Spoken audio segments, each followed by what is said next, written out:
Alrighty, guys, welcome back to the channel. Football is back, so obviously we're going to have way more football videos going up on the channel. I know we had that 2-week break where we didn't really post anything. To you guys, man, that just love the chill vibes on this channel, I appreciate you guys, man. As a creator, I've been doing, like, a lot of different stuff for, like, 7, 8 years, and this is one of my favorite projects that I've ever done. I know it's probably one of, like, what, 3 or 4 channels I have on YouTube now, man, but just clocking in, man, and just checking out random videos and doing analysis and just posting whatever I want, what's on my mind. I appreciate you guys, man, that support it over here. This is really just a fun project for me. I know the videos have ads, so the channel makes a little bit of money. It probably makes like $1,000 a month.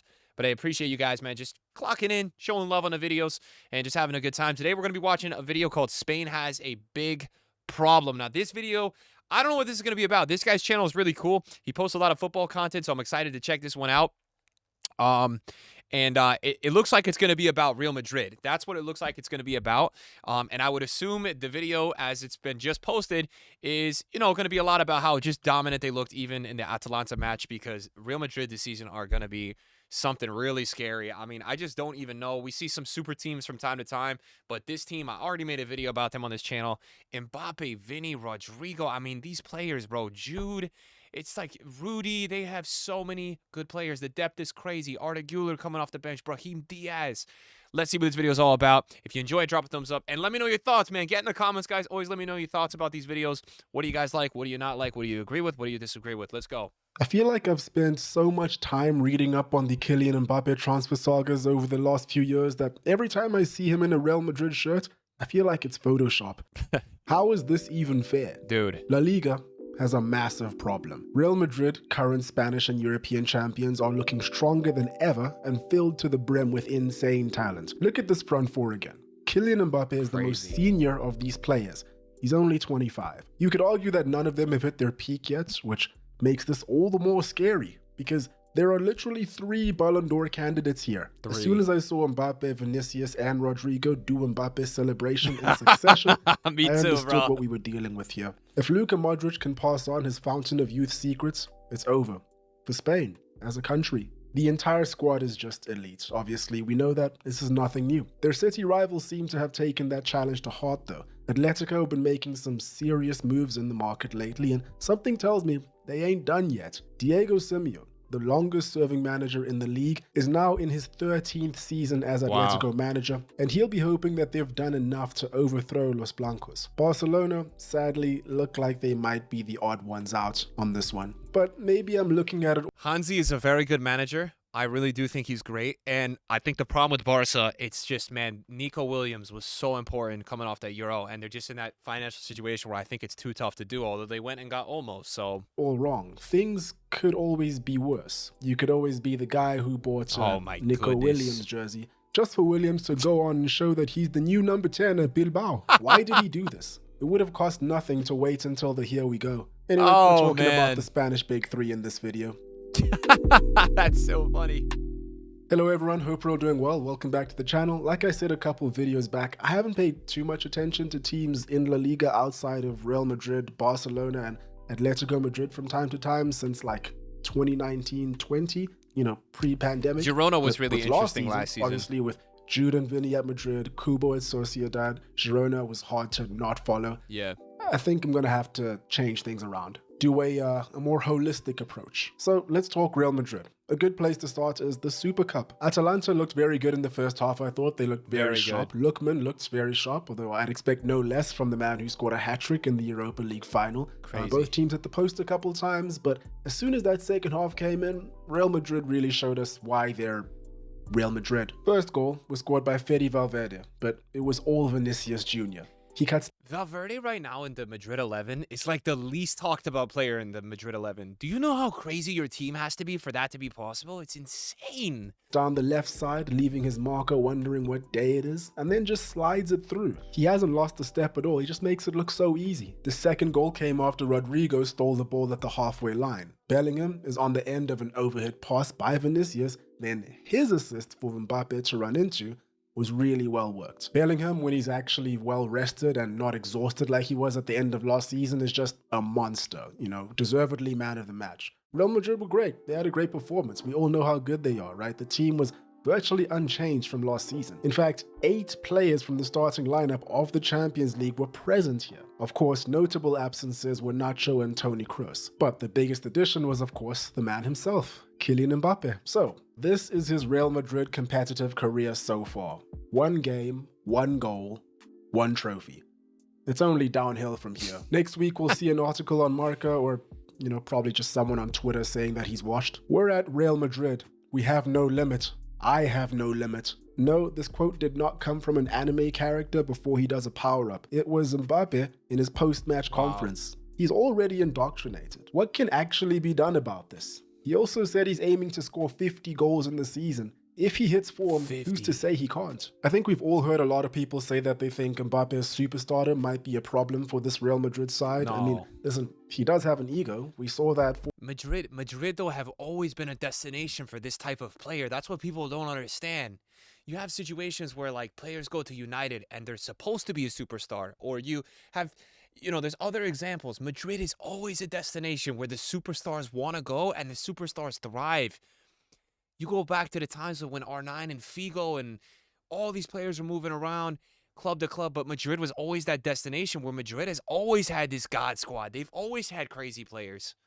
That's what Madrid and Barca throughout the times have been.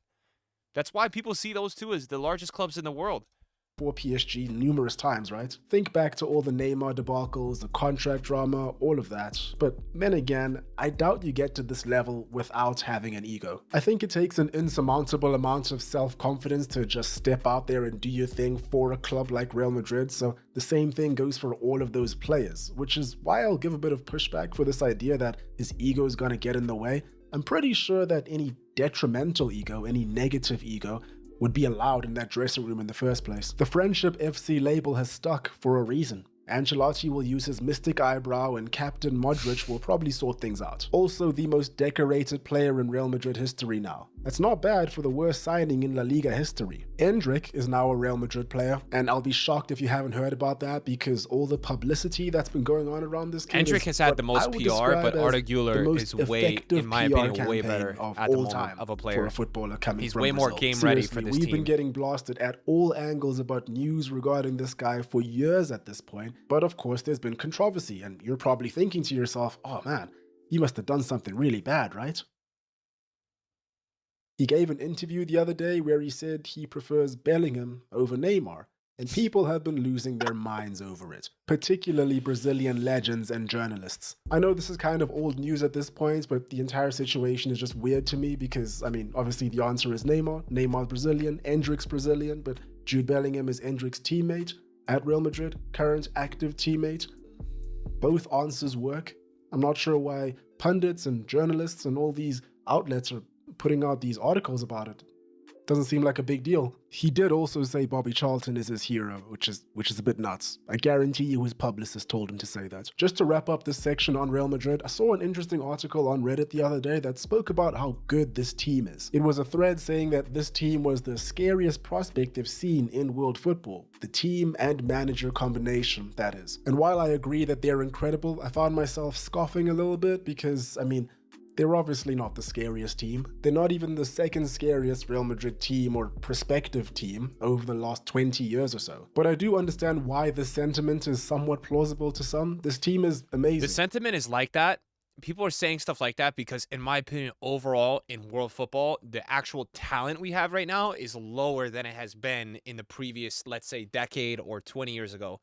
Talent-wise right now, we're at a lower spot. We have a lot of talent, but in terms of like ultimate superstars, that's why someone's saying that, because with how many superstars are on this team, it's been a while since we've had a real like God squad like this, like that's just my take, but I agree with what he's saying. I'm just saying I think people are freaking out because of 3 Ballon d'Or contenders of one team. It's been a while, right? The last time you could look and say that, and I don't even know the recent prime Madrid team, which you'd say what prime, because they are always in their prime, but the one with Ronaldo and Bale and Benzema and, Modric and, that era, right? Ramos was the best defender in the world. It gives you similar vibes because Vinny's a Ballon d'Or contender, Jude is, and Mbappe's always in the top 5 for that.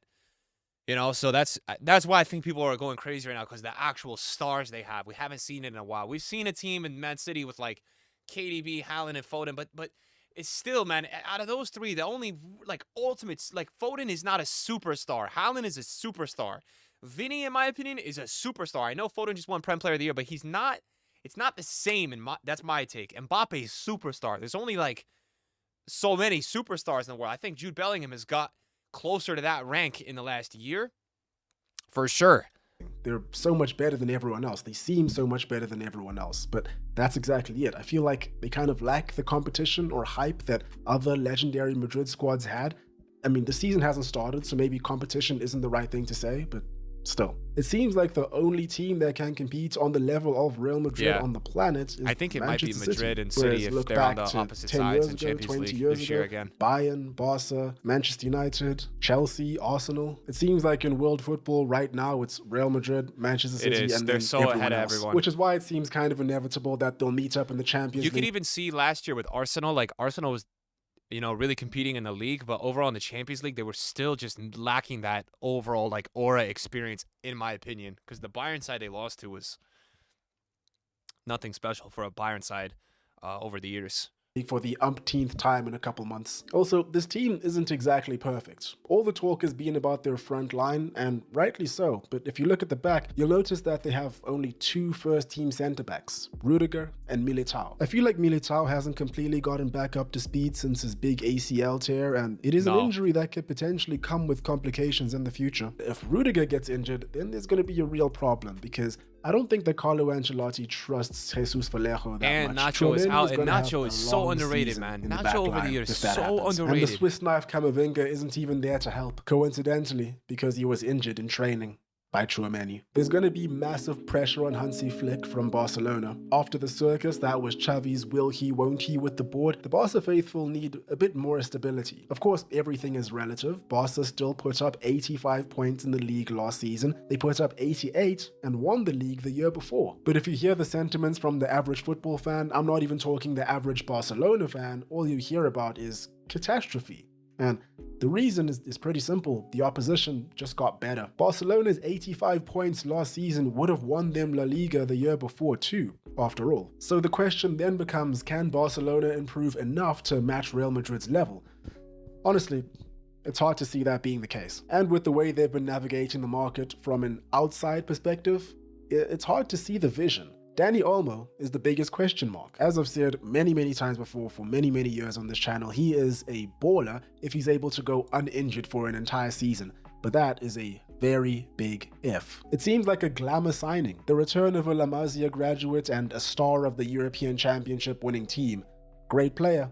Unnecessary signing. Barcelona already have multiple players that can play in that 10 position. World-class players too. Just off the top of my head, Pedri, Fermin Lopez, Gundogan, and if you're going to say that they went out and bought Dani Olmo because he can also play as a left winger, why not just prioritize buying a traditional winger? Probably would have cost a whole lot less. Did Barcelona really need to go out and spend 60 million euros? And I know it's not 60 million up front, but that's what it's happens when you feel the pressure of a team like Real Madrid. Very inconsistent. He's Apart getting old from too. Pretty much like the first half of his first Barcelona season, you never really know which Lewandowski is going to show up. Barca did just buy Pau Victor, their only other signing, but from what I hear, he's not ready. I don't even know what's going on with the whole Vitor Roque situation. A 19-year-old Brazilian wonder-kid that signed in 2023 with on that. an 8-year contract saying Xavi doesn't with want a to play buyout him. clause of 500 million euros. He made 14 appearances and now it looks like the club is looking to sell.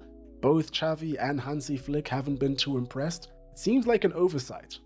Who takes the blame for that? Pedri is in training again though, which is always a good sign. Who am I kidding with the criticism? Lamine Yamal is probably going to come in and have a generational season. Hopefully. Any Barcelona fans, please let me know what you think about the state of your club. Atletico Madrid have been splashing some serious cash. They're very clearly... I like Atletico's intent. signings a lot this season. We've already seen Alvarez, Linamond, and Sørloth sign for them, and it seems like there's more to come. It even looks like they may finally be able to offload João Felix. I bet you can't guess who the potential buyer is. Atletico didn't have the most consistent season last year. I felt like every time I checked in on them, there was always consistent flack for their away form being abysmal. I'm going to make a point to assess them myself this year. The Chelsea Conor Gallagher situation has been very weird. Chelsea have been looking to get rid of Conor Gallagher for a while now, and Atletico Madrid showed up as the ideal candidate, with negotiations having been ongoing. Guy was literally at the Wanda Metropolitano just the other day. Diego Simeone seems to like him quite a bit, but for whatever reason, over the past couple of days and hours, it seems that the negotiations have come to a standstill.